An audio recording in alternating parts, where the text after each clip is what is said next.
Minister, will you admit that you and your government have been played for absolute mugs by the major fuel providers over the last couple of days?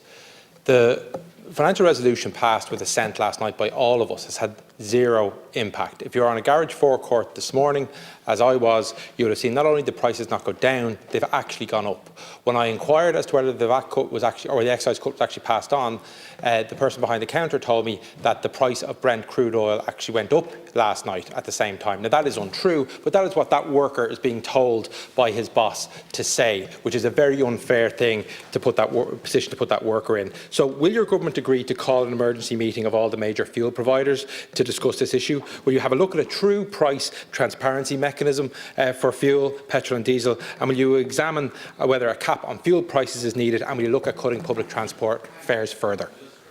We are in daily contact, not even just daily, morning, afternoon, evening contact with the fuel industry, fuel supply industry, because we have a supply issue as well as a price issue that we have to make sure we manage, and we will be able to do that.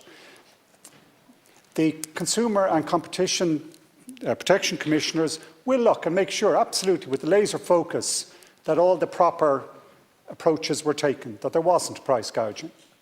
It is very complicated because different forecourts have different circumstances. The excise applies when the fuel leaves the depot in Dublin or in Whitegate or in Derry or Shannon or Galway, not when it's sold at the pump. So the relevant excise rate varies depending on when the fuel was purchased in that way and the gap of time. It's also complicated because, as I said earlier, the price on the wholesale market, which tends to be about a 2 or 3 day lag from the retail price, went up €22 on Tuesday and came down a similar amount on Wednesday.